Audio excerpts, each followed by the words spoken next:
ഏതായാലും ഒന്ന് കണ്ടിരിക്കാം. തന്റെ ആഗ്രഹത്തിന് മോള് വഴങ്ങിന്ന് അച്ഛൻ ആശ്വസിച്ചോട്ടെ.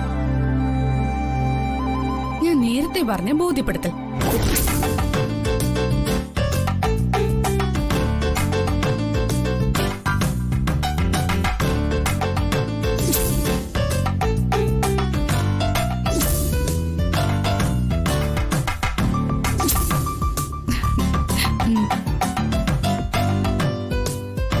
Excuse me, one coffee.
Jagan വർക്ക്ഷോപ്പിലാണ് വർക്ക് ചെയ്യുന്നതെന്ന് കുറുപ്പിനെ നേരിൽ കാണിച്ചു കൊടുക്കണം.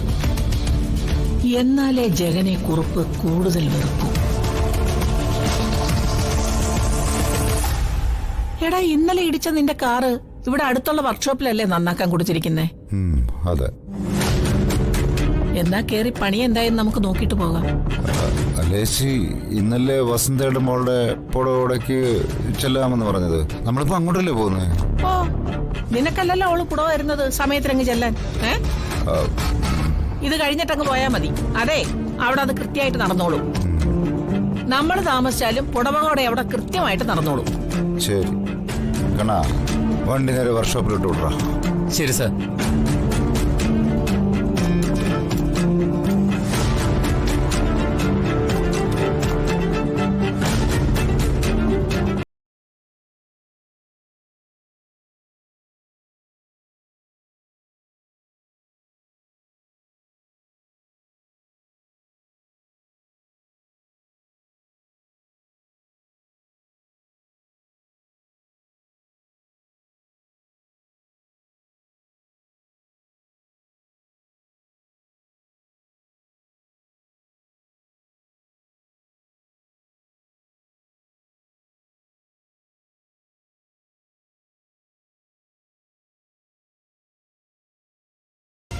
പക്ഷേ അതിനിങ്ങനെ ഒരു ട്വിസ്റ്റ് ഉണ്ടാവും ഞാൻ പ്രതീക്ഷിച്ചില്ല. ഇനിയൊരു സത്യം പറയാം, എനിക്കിപ്പോ ഒരു കല്യാണത്തിന് താല്പര്യമില്ല.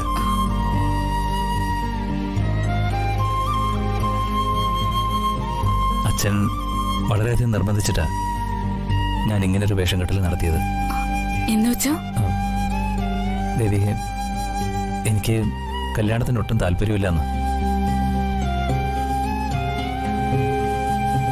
അച്ഛന്റെ നിർബന്ധപ്രകാരം ഞാനിങ്ങനെ ഒരു പെണ്ണ് കാണാൻ തയ്യാറായത്. വീട്ടില് അച്ഛനും അമ്മയ്ക്കും ഞാനും ഒരാളെ ഉള്ളൂ മകനായിട്ട്. അവരെ സങ്കടപ്പെടുത്താൻ പാടില്ലല്ലോ. അതാണ് കാര്യം. അപ്പോ ഞാനൊരു കാര്യം ചോദിച്ച ഉത്തരം പറയൂ. ഈ കല്യാണമേ വേണ്ടെന്ന് തീരുമാനം എടുക്കാൻ കാരണം ലവ് ഫെയിലിയർ ആയിരിക്കും അല്ലേ? ശ്യാം ഉത്തരം പറയണ്ട. ആ മുഖത്തൊന്നും എന്നെ എനിക്ക് വായിച്ചെടുക്കാൻ കഴിയുന്നുണ്ട്. ശ്യാമേ, ഇനി ഞാനൊരു കാര്യം പറയട്ടെ. ശ്യാമിന്റെ തുറന്ന പറച്ചിലുകൾ എനിക്കിഷ്ടപ്പെട്ടു.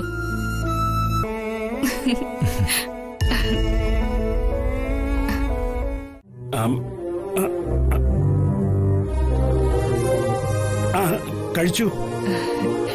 ഞാൻ തന്നുവിട്ട് പൊതിച്ചോറ് കൂട്ടുകാർക്കൊക്കെ കൊടുത്തോ? കൊടുത്തു. എല്ലാവരും ഭക്ഷണത്തെക്കുറിച്ച് നല്ല അഭിപ്രായമാണ് പറഞ്ഞത്. നല്ല രുചിയുണ്ടത്രേ.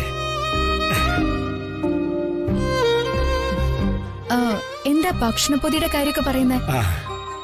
എനിക്കൊന്നും മനസ്സിലായില്ല. അത് പിന്നെ എനിക്ക് ഉച്ചയൂണിനായിട്ട് പൊതിച്ചോറ് കെട്ടി തന്ന കൂട്ടത്തില് 2-3 പൊതിച്ചോറ് കൂടി ചന്ദ്രിക തന്നയച്ചിരുന്നു കൂട്ടുകാർക്ക് കൊടുക്കാൻ. അത് കഴിച്ചിട്ട് അവര് പറയുന്ന അഭിപ്രായങ്ങൾ വന്നറിയിക്കണമെന്ന് പറഞ്ഞിരുന്നു. അതിനെക്കുറിച്ചാ പറഞ്ഞത്.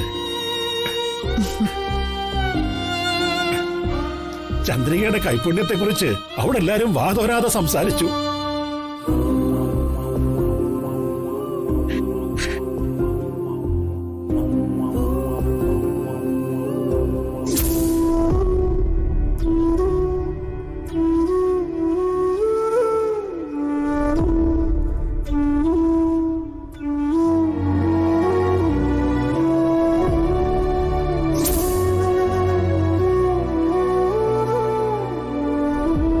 എന്താ മതവേട്ട ആലോചിക്കുന്നത്?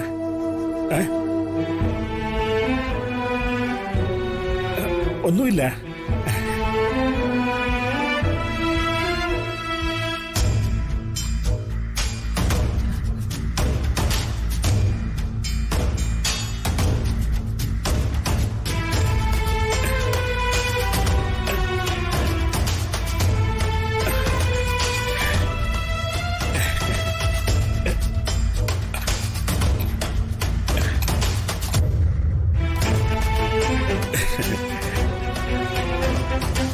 ഇതെന്താ കുടിക്കാൻ പണമൊക്കെ?